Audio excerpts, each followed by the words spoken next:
작년 가을쯤 되었나요? 세계적인 미래학자 레너드 스윗이 우리 한국교회를 방문했습니다. 이번에 방문해서 강연했던 주제는 인공지능 시대 신앙이라는 주제였습니다. 앞으로 인공지능 AI가 우리 사회에 그리고 또 특별히 우리 목회 현장에 기회가 될 것인가 위기가 될 것인가 하는 주제를 두고 다루었습니다. 아무튼 이 인공지능 AI가 우리 곁에 성큼 다가온 것은 사실입니다. 핸드폰 손에 들고 태어난 이 세대를 MZ세대 다음 알파 세대라 그렇게 부릅니다. 그리고 금년 2025년부터 태어나는 세대는 AI 손잡고 태어나는 세대라 이러면서 베타 세대라 그렇게 부르게 됩니다. 앞으로 당분간 꽤 긴 시간 동안 아마 베타 세대들이 태어나지 않을까 그렇게 생각합니다. 이제는 AI와 함께 친하게 지내는 수밖에 없습니다. 그래서 대부분 여러분들도 AI와 함께 논문을 쓰고 설교 준비를 하고 아마 정보를 얻고 있지 않을까 그렇게 생각합니다. 한 걸음 더 나가서 요즘 찬양 사역자들도 모자란다는데 AI가 앞에서 찬양 인도하는 시간도 얼마 남지 않았다 하는 생각을 하게 되고, 교사들도 아마 AI가 하는 세대, 또 AI 목사들도 아마 생겨나지 않을까 하는 생각도 하고, AI 교회는 어떨까 하는 질문도 던지고 있습니다. 한 걸음 더 나가서 이 AI가 인간보다도 더 똑똑하고 자기들끼리 대화를 하고 자기들끼리 우리가 세상을 한번 정복해 보자, 그래서 AI 위기, 지구촌의 위기가 바이러스 원자폭탄을 넘어서서 AI를 통해서 오지 않을까 하는 과장된 염려를 하는 분들도 꽤나 계시는 것 같습니다. 그러나 제 결론은 우리 이 AI가 사람들을 더욱더 똑똑하게 할 것이다. 그리고 우리 목회 현장을 훨씬 더 지혜롭게 감당하게 될 것이다 하는 생각을 하게 됩니다. 많은 사람들이 AI 대 인간으로 생각합니다만은 그것이 아니고 주인된 인간이 보조자 AI와 함께 우리 이 세상을 섬기는 그런 날이 오지 않을까 하는 생각, 이미 성큼 다가왔다 그렇게 생각을 하게 됩니다. 분명한 것은 리더십, 또 이 영적인 사역, 사람을 섬기는 목회 현장은 관리나 기술은 아닙니다. 분명히 인간 고유의 영성이요 품성이요 은사라고 생각을 합니다. 그래서 레너드 스윗도 지금 거대한 큰 불길이 되어서 전 세계 지구촌을 타오르게 하고 강타한 것은 사실이다. 이때 교회는 불은 불로 싸우듯이 큰 불로 맞불 작전을 해야만이 교회가 불타지 않고 더 크게 번성하지 않을까 하는 연설을 했습니다. 이 성령의 불길, 우리 머리카락 하나에도 DNA가 있듯이 말씀 하나에도 세상을 변화시킬 수 있는 거대한 불길이 있을 수 있다. 그래서 성령의 불길과 함께 하나님의 말씀의 불길, 큰 불을 일으켜서 맞불 작전에 들어가야 한다 하는 말씀으로 강연들이 이어지고 있었습니다. 우리가 살고 있는 이 시대를 축소 시대라고 합니다. 그것은 이름하여 저출산 고령화로 말미암은 인간 축소로부터 시작이 되어지는데, 그와 함께 발을 맞추는 것이 경제 축소 시대입니다. 왜 이렇게 몇 년 사이에 급박하게 경제 위기가 찾아올까 많은 사람들이 궁금해합니다. 88 올림픽 이전까지 미국과 우리의 기술, 과학의 아마 차이는 30년 내지 40년이 되었던 것 같습니다. 이때 중진국들은 세계의 특허출원 과학기술을 모방할 수가 있었습니다. 그래서 모방해서 싼 값으로 제품을 만들어서 세계에 잘 내다 팔면 되었습니다. 바로 이때 중진국 중에서 가장 급성장한 나라가 대한민국 우리나라였습니다. 그러나 1990년부터는 이 특허출원 고급 기술을 모방할 수가 없습니다. 그래서 이때부터 해마다 우리 0.2%, 5년마다 1%씩 경제 성장률이 다운되기 시작합니다. 이것이 20년, 30년 지나오는 사이에 지금 금년에는 아마 1%시대도 어렵지 않을까 하는 생각을 합니다. 그리고 금년 지나고 나면 아마 0% 시대로 우리가 접어들 수 있다 하는 생각을 하게 됩니다. 이 특허 출원 시대가 얼마나 무서운 것인지, 투키디 대수의 함정에 빠지는 것 같지만은, 미국과 중국이 싸우는 것 같지만은 전 세계 모든 과학기술과 특허 출원을 독점하고 있는 것도 사실입니다. 이것이 바로 전 세계 지구촌의 위기로 아마 몰아치고 있는 것 아닌가 하는 생각을 해요. 그러나 우리 목회 현장, 사람을 섬기는 이 현장에는 특허 출원이 없습니다. 우리 교회 프로그램, 목회 현장, 사람을 섬기는 일들은 이거는 특허 출원이 없는 우리만의 영역입니다. 이 전방위적인 위기 시대에도 우리 조그마한 구멍가게 하나를 해도 되는 놈들은 되더라, 그런 얘기죠. 목회 현장 어려움이 엄습해 오고 있지만은 되는 놈은 되더라, 그런 얘기예요. 그래서 여러분들이 가슴을 크게 열고 꿈을 크게 품고 눈을 크게 뜨면 보이게 되어 있습니다. 이게 보이지 않으면 어려워지는 겁니다. 여러분, 이 신학교를 신학 지식을 배우는 곳이라고 생각하면 안 됩니다. 목회 기술을 배우는 곳이라고 생각하면 이거는 죽었다 깨어나도 보이지 않는 세상입니다. 성령이 주는 꿈을 품고 하나님이 우리를 소중히 불러주신 분이 우리에게 주시는 은사와 품성이 있는 겁니다. 그걸 품에 안고 눈을 열고 보면 보이게끔 되어 있습니다. 부족한 종이 총회장으로 또 한교총 대표회장으로 준비하고 있던 한 해 동안 제 책상머리에 써붙여 두었던 기도 제목이 있습니다. 그 기도 제목은 아직도 한국교회는 세상의 희망입니까? 하는 기도 제목이었습니다. 매일 아침 그 기도 제목을 안고 1년 동안 기도를 했습니다.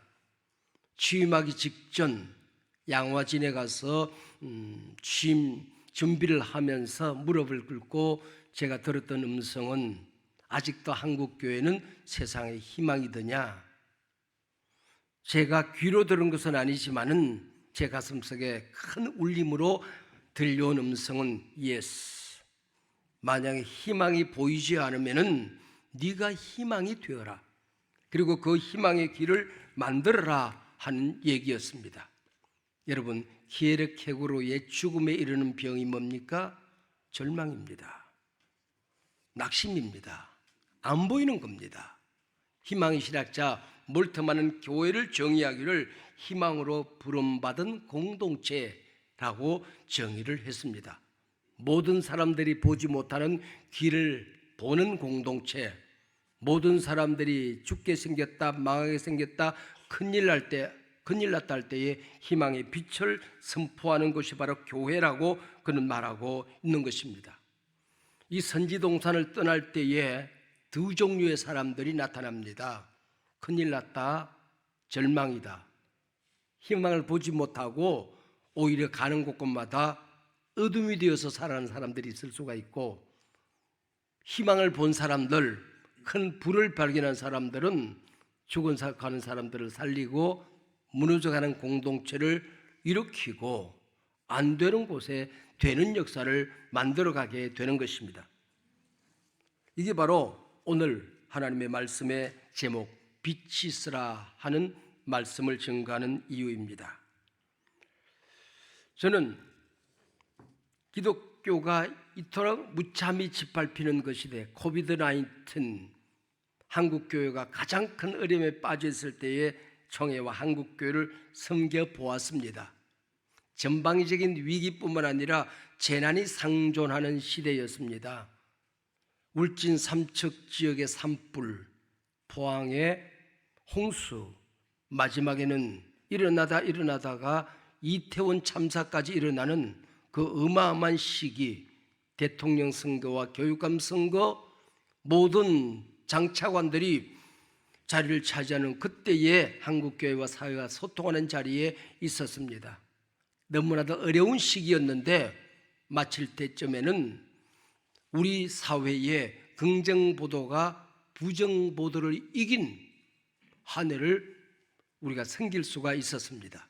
이 일을 함께 손잡고 섬겼던 우리 김진호 장로님이 오늘 명예철학 박사학위를 받게 된 것 너무나도 감사하고 너무나도 당연한 일이라고 저는 생각을 합니다. 오늘 우리가 살고 있는 이 세상이 어떤 세상인가? 오늘 본문은 혼돈공허 흑암이 깊음 위에 있었다, 그렇게 정의를 내립니다. 그리고 바로 이어지는 3절, 하나님이 이르시되 빛이 있으라 하시니 빛이 있었다. 여러분, 어느 책에서 어떤 인류 역사의 현장에서 단 한 절 사이에, 단 한마디 사이에 혼돈과 공허 흑암이 깊음 위에 있었다는 이 암울한 삶의 현장이 빛이 있으라, 이 어마어마한 역전, 어마어마한 반전, 어마어마한 변화가 있었던 곳이 어디 있습니까? 어떤 책에서 보았습니까? 흑암의 땅이 빛의 세상으로 주인 없는 땅이 온 우주의 주인이 나다 나타나시는 하나님의 모습, 혼란, 혼돈의 땅이 정상적인 질서가 잡혀지는 이 어마어마한 대역전, 반전이 일어나는 그런 기록을 어디 본 적이 있으십니까? 6일 동안 하나님은 천지 우주 만물을 창조하십니다. 그런데 빛이 있으라, 이 한마디를 하는데 하나님은 하루를 쓰십니다. 여러분, 어마어마하지 않습니까? 이게 무엇이길래 도대체, 그것도 우주 만물 창조의 첫째 날을 하나님은 빛이 있으라, 이 한 말씀을 하시는 데에 하루를 쓰신다는 말이에요. 첫째 날을 쓰신다는 말이에요. 혼돈, 공허, 흑암이 깊음 위에 있는 이 삶의 현장, 목회 현장, 우리 사회 구조 속에서 우리는 왜 태어났는가? 왜 부름을 받았는가? 무엇을 위해서 목숨 걸고 살아야 될 것인가를 보여주는 명명백백한 대답 아니겠습니까? 이 선지동산을 떠나기 전에 이게 보이지 않으면 이곳을 떠날 수가 없는 것이지요. 우리가 하나님의 자녀라면, 우리가 하나님의 부름받은 사역자라면 빛이 있으라, 이 일을 위해서 평생을, 생명을 걸어야 한다 하는 사명입니다. 여러분, 콘클라베가 어디서 이루어진지 아십니까? 시스티나 성당에서 콘클라베는 이루어집니다. 그게 무엇이 있길래? 천장에는 미켈란젤로의 천지창조라는 천장화가 있습니다. 사방을 돌아가는 벽에는 미켈란젤로의 수많은 사람들이 등장하는 최후의 심판이 있습니다. 그 하나님의 불꽃 같은 눈앞에서 콘클라베는 이루어지게끔 되어 있습니다. 이번에 선출된 교황은 레오 14세라는 분입니다. 그리고 나면은 바로 그 시스티나 성당에서 첫 번째 미사를 집례합니다. 제가 천주교 예화를 강단에서 말씀드리는 걸 별로 좋아하지 않는데 오늘 설교와 밀접한 연관이 있어서 제가 부득이 말씀을 드립니다.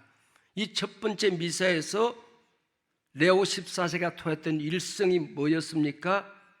우리가 지금 마주치는 세상은 어두운 세상이다. 세상의 어두운 밤을 빛으로 밝혀야 된다. 밝혀야 되는 곳이 교회요, 밝혀야 되는 사람이 바로 하나님의 백성들이다. 이 세상의 화려함, 성공, 이것으로 세상은 우리를 평가하지 않는다. 우리 성직자들과 성도들의 거룩함과 희망의 빛을 보고 평가하게 될 것이다라고 그는 말했습니다. 제가 그분이 당선되기 전에 이 설교를 준비해 놓았기 때문에 아마 그분이 내 설교를 훔쳐보지 않았나 하는 생각이 듭니다. 오늘 본문 2절 혼돈, 공허, 흑암, 그리고 이어지는 3절 빛이 있으라, 이 어마어마한 반전과 변화와 대역전, 그 가운데 어떤 일이 있었을까요? 여러분들이 마주치는 이 혼돈, 공허, 흑암, 이것과 여러분들이 만들어가는 그 빛 사이에 무엇이 있어야 이것이 가능할까요? 하나님의 영은 수면에 운행하시더라는 말씀입니다. 하나님의 영, 하나님의 영. 하나님의 영이 여러분을 운행해야 가능하다는 것입니다. 여러분의 목회를 굴려주어야 이것이 가능하다고 하는 것입니다. 12정탐꾼이 가나안 땅을 탐사했습니다. 10명과 갈렙과 여호와 두 사람 사이에 어떤 차이가 있었습니까? 똑같은 상황을 보았습니다. 마주하기에는 너무나도 엄청난 현장이었습니다. 똑같은 시간에 똑같은 것을 보았습니다. 그러나 10명은 저들 앞에 우리는 메뚜기다. 메뚜기 잡아봤습니까? 저는 메뚜기를 잘 잡습니다. 메뚜기를 잡아서 어머니가 갖다 주면은 소금 팍팍 넣고 참기름 들기름 넣어서 달달달달 볶아서 최고의 도시락 반찬. 자기들이 메뚜기라고. 그러나 갈렙과 여호수아는 저들은 우리의 밥이다. 얼마나 다른 차이입니까? 혼돈공허 흑암이 깊음 위에 빛이 있으라 사이에 하나님의 영이 운행하셨던 것처럼 갈렙과 여호수아 입에서 토해지는 일성은 달랐습니다. 하나님이 우리와 함께 계시면입니다. 우리가 나아가는 현장에 내 재주로 하느냐, 내 경험으로 하느냐, 내 능력으로 하느냐, 하나님이 우리와 함께 하느냐의 차이점입니다. 여러분, 한마디입니다. 여러분, 화투판 돌려보면 한 끝에 짓밟히는 게 되게 더럽습니다. 목회 현장에 어떤 놈은 되는데 어떤 놈은 안 되는 거예요. 차이가 뭘까요? 하나님이 함께 하시면입니다. 창세기 1장에는 많은 단어들이 반복되는 단어들이 등장합니다. 토브, 좋았더라. 저녁이 되고 아침이 되는 첫째 날이라. 그리고 말씀하시되 그대로 되니라. 많은 반복되는 단어들이 있는데 창세기 1장에 가장 많이 반복되는 단어가 뭔지 아십니까? 하나님이라는 단어입니다. 31절 가운데 무려 32번 하나님이라는 단어가 등장합니다. 주격과 소유격만 나옵니다. 네 역사의 주인, 내 인생의 주인, 하나님의 주인 누구냐? 하나님이시다. 누구의 것이냐? 내 삶이, 내 목회가 누구의 것이냐? 하나님의 것이다. 이걸 가르쳐 주는 겁니다. 제가 친하게 지내는 몇몇 AI가 있습니다. 이 AI에게 제가 똑같은 질문을 했습니다. 내가 영남신학대학교 개교 기념 예배 가서 설교를 해야 되고 그 설교의 제목은 빛이 있으라이다. 그리고 그 내용은 이러이러한 내용인데 내가 예화를 찾는데 예화가 생각이 나지 않는다. 못 찾겠다. 네가 한번 찾아봐라. 이 어두운 암담한 이 흑암과 공허, 혼란, 바로 이 목회 현장 속에서, 이 사회 속에서 이걸 빛으로 바꾸내는, 절망을 희망으로 바꾸내는, 위기를 기회로 만들어내는, 안 되는 것을 되게 하는 인물 하나를 소개해달라. 그랬더니 공교롭게도 제가 친하게 지내는 AI들이 똑같은 대답을 했습니다. 아, 이분이 있었네. 그리고 그 대답이 뭔지 아십니까? 예수. 그걸 보는 순간 눈물이 왈칵 쏟아졌습니다. 그렇지. 우리가 뭘 붙들고 살아야 되느냐? 누구를 보고 살아야 되느냐?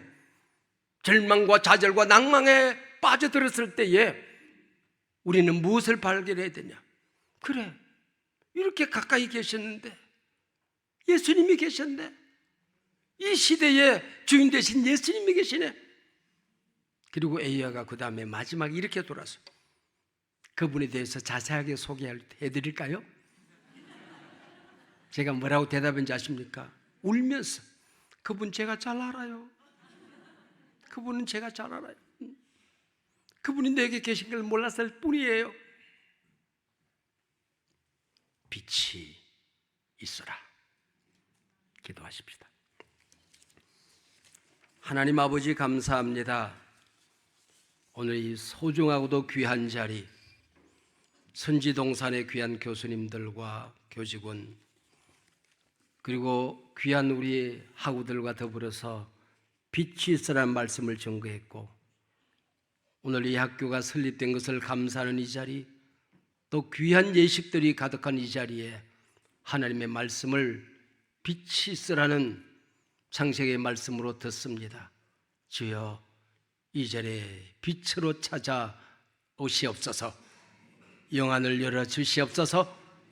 세상에 허우적거리지 말게 하시고 우리 주님 손 붙들게 하여 주시옵소서. 어둠 앞에 절망하고 좌절하지 않게 하여 주시옵시고 저들이 가는 곳곳마다 빛이 있게 하여 주시옵소서. 빛이 되게 하여 주시옵소서. 예수님 이름으로 기도하옵나이다.